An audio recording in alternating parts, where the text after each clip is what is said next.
नमस्कार, कैसे आप सब। 66वीं प्रारंभिक परीक्षा से संदर्भित कट ऑफ क्या होना चाहिए उसके संदर्भ में मैंने एक वीडियो जारी किया। आप सभी ने उसको देखा भी और आपने अपना दायरा भी देखा है कि आप किस दायरे में आ रहे हैं। अगर 5-10 नंबर ऊपर नीचे भी होता है तब भी आप सभी को मुख्य परीक्षा की तैयारी में लग जाना चाहिए। कई लोग तो यहाँ पर मैसेज किए कि हम मुख्य परीक्षा की तैयारी करें या ना करें। क्यों ना करें भैया, जब हमें तैयारी ही करना है तो हम प्रारंभ क्यों ना करें। अगर किसी कारणवश इस वर्ष हमारा प्रारंभिक परीक्षा में सिलेक्शन नहीं होता है तो यह निश्चय हमें कर लेना चाहिए कि अगली जो 67वीं होने वाली है इस वर्ष, उसमें हमें सिलेक्शन लेना ही लेना है। और इस वर्ष कहां पर कमियां रही, उन कमियों को दूर करना है, उस पर ज्यादा से ज्यादा मेहनत करना है। और जिन लोगों का इस वर्ष सिलेक्शन हो रहा है प्रारंभिक परीक्षा में, जो मुख्य परीक्षा दे रहे हैं, उनको यह निश्चय कर लेना चाहिए कि हमें इस वर्ष बीपीएससी में सिलेक्शन लेना ही लेना है। केवल मुख्य परीक्षा ही नहीं, हमें इंटरव्यू तक भी जाना है और उसे क्वालिफाई भी करना है। सिलेक्शन लेना ही लेना है, इसमें से एक सीट हमारी है। बहुत सारे लोगों ने यहाँ पर मैसेज किया कि मुख्य परीक्षा के लिए कुछ किया जाए, बैच प्रारंभ किया जाए, क्योंकि बहुत सारे लोग यहाँ पर हैं जिनका प्रारंभिक परीक्षा में 100-110 के आसपास मार्क्स आ रहे हैं, लेकिन मुख्य परीक्षा के लिए वो तैयार नहीं है। तो उन्हीं के माध्यम से यहाँ पर जो उन्होंने यहाँ पर बोला कि बैच प्रारंभ किया जाना चाहिए, उसी से संदर्भित यहाँ पर निश्चय नाम से एक बैच प्रारंभ किया जा रहा है जो बीपीएससी को डेडिकेटेड है। क्यों? क्योंकि निश्चय जब तक नहीं होगा तब तक हम कहीं भी सफल नहीं हो पाएंगे। तो हमें निश्चय कर लेना है कि सफलता लेनी ही लेनी है, इसलिए इस बैच का नाम हमने यहां पर निश्चय कर दिया है। अब यहां पर देखा जाए, यहां तो इस बैच के माध्यम से आप प्रारंभिक परीक्षा के साथ साथ मुख्य परीक्षा दोनों की ही तैयारी आप डिटेल में कर सकते हैं। प्रारंभिक परीक्षा से संदर्भित आपको YouTube पे बहुत सारे चैनल मिलेंगे, बहुत सारे कंटेंट भी मिलेंगे जिसके माध्यम से आप प्रारंभिक परीक्षा क्वालिफाई कर सकते हैं। लेकिन मुख्य परीक्षा YouTube के माध्यम से आप सभी तक पहुंचाना, उसकी तैयारी करवाना संभव नहीं है। ठीक है ना।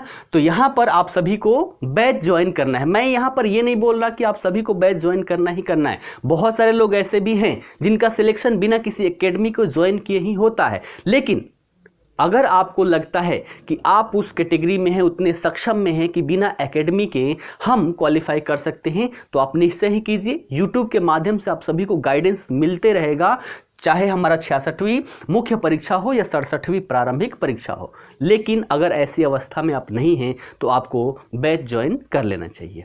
अब यहाँ पर बात करते हैं कि बैच ज्वाइन कैसे करना है। प्रवेश जो प्रारंभ हुआ है उसमें हम इनरोल कैसे लें, तो आप सभी को पता है, आप सभी के लिए एक एप्लीकेशन डेवलप किया गया है, Azad BPSC academy unit of Azad group. आप सभी लोग गूगल प्ले स्टोर पर जाएंगे, वहां पर सर्च करेंगे Azad BPSC academy unit of Azad group. आप सभी के समक्ष एप्लीकेशन आएगा। इस एप्लीकेशन को डाउनलोड करना है, डाउनलोड करके उसमें रजिस्ट्रेशन करना है और रजिस्ट्रेशन करने के साथ ही वहां पर आपको बैच दिखेगा, वहां से आप सभी को बैच ज्वाइन कर लेना है। यहां पर चाहे ऑप्शन ये रखा गया है, आप चाहे तो फुल कोर्स भी ले सकते हैं, अन्यथा की स्थिति में सभी सब्जेक्ट आपके सही हैं तो कोई प्रॉपर सब्जेक्ट को भी आप यहां पर ज्वाइन करके उसकी क्लास कर सकते हैं।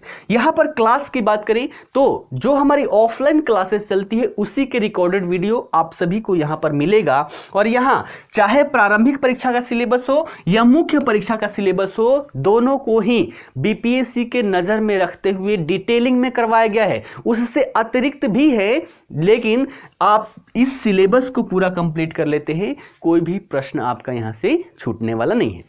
साथ ही साथ सिलेबस को लेकर मेंस की तैयारी कैसे करें, इसके संदर्भ में अभी थोड़ी देर में एक वीडियो जारी कर दूंगा।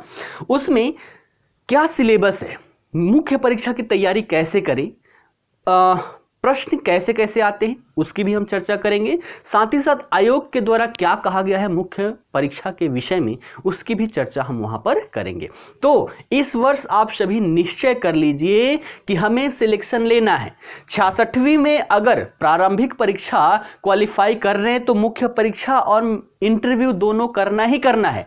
अगर किसी कारणवश हमारा इस वर्ष सिलेक्शन नहीं होता है तो निराश नहीं होना है और साथ ही साथ ये निश्चय करना है कि हमें 67वीं में सिलेक्शन लेना ही लेना है। ठीक है ना। तो आशा करता हूं अपने सभी बातों को आप सभी के समक्ष प्रस्तुत कर पाया हूँगा, पहुंचा पाया हूँगा। फिर मिलते हैं अगले वीडियो के साथ। धन्यवाद।